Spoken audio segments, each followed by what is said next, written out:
Hello everyone, welcome. My name is Phoenix and this is the Consumer's Guide to Filmmaking. The Toxic Avenger. Unrated. Because I guess it was unrated. 2025, Macon Blair. Following a janitor named Winston Hughes, Winston is about as down on his luck as you can get. Widower, strained relationship with son, terminal disease, no way to pay for treatment. It's the formula that leads Winston to try and rob his employers at BTH. However, Winston ends up stuck in a situation far beyond his control and ends up shot. His shooter dumping his body into a vat of toxic sludge, the sludge revives Winston, but Winston ends up deformed. But Winston also is granted powers beyond his imagination, and he decides to use them for good. Taking to the streets to hunt down his would-be killers, Winston becomes Tromaville's very own hero. It's Toxic Avenger. After watching the original before this, I was leery just like my podcast co-host Kara was about this remake. Both of us, as it turns out, were justified in being leery, because this remake was just not it. Director Macon Blair is someone who I have a fondness for, especially his work with Jeremy Saulnier. While I don't remember his directorial debut, I Don't Feel at Home in This World anymore all too much, I think this film at least gave me a reason to want to revisit that. Blair is a decent enough director, based on this. While his visual style isn't spectacular, especially for shooting action, he will occasionally show some flair with some okay angles and some nice visual choices. I dug the way he presented Toxie's transformation. It was very colorful and whatnot. But a Toxic Avenger movie is nothing without the effects and the gore. Sadly though, compared to the original, this iteration of the film lacks a certain charm. On a technical level, the effects and makeup were decent. Toxie looked great, and the blood and guts set pieces were really fun and over the top. But while a few of the kills had a similar charm to that original film, the rest felt kind of uninspired and, dare I say, typical for a film like this. Thus begins the crash of this mediocre remake. Moving on to the music, the score does make some use of the pieces from the original film that were iconic.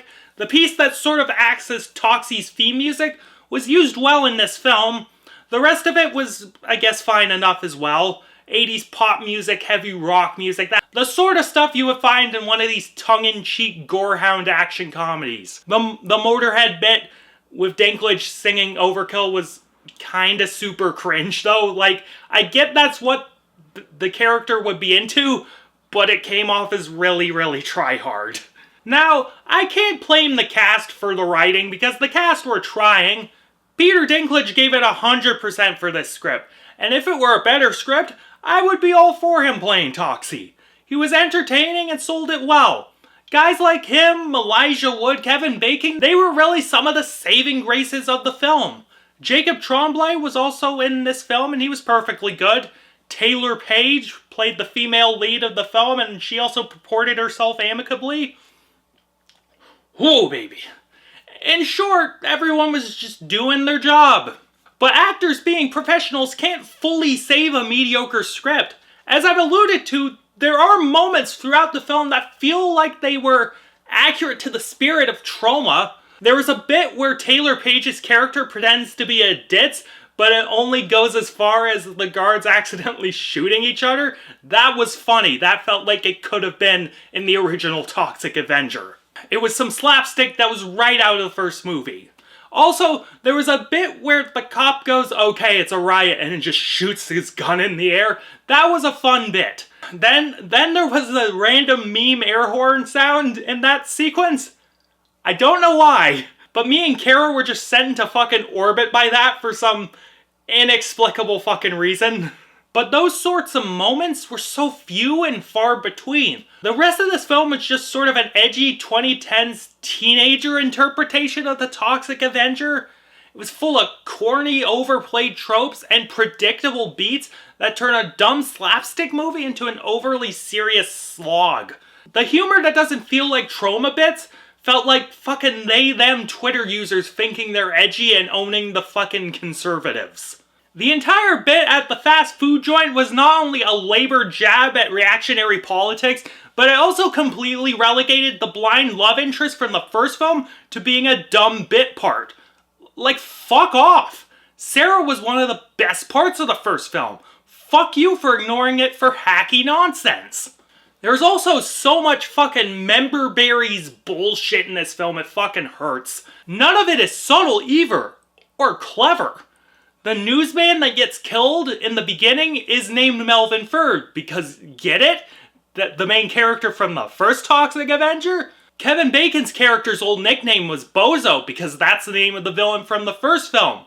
Do you get it? God, I like Macon Blair, but this really ain't it. I can maybe concede that Blair had good intentions and is probably a fan of the Toxic Avenger and Troma Productions. But Blair's particular brand of passe edginess doesn't gel with this franchise. While competent in many areas, it lacks most of the charm of that first movie, and that particular charm is why I loved it. If you're a Toxic Avenger fanboy, my suggestion is to avoid it, but who knows, maybe you'll get more out of it than me? I don't fucking know. I'm feeling a 5 out of 10 on this one. That's generous, but it had fleeting moments of being fun, I guess.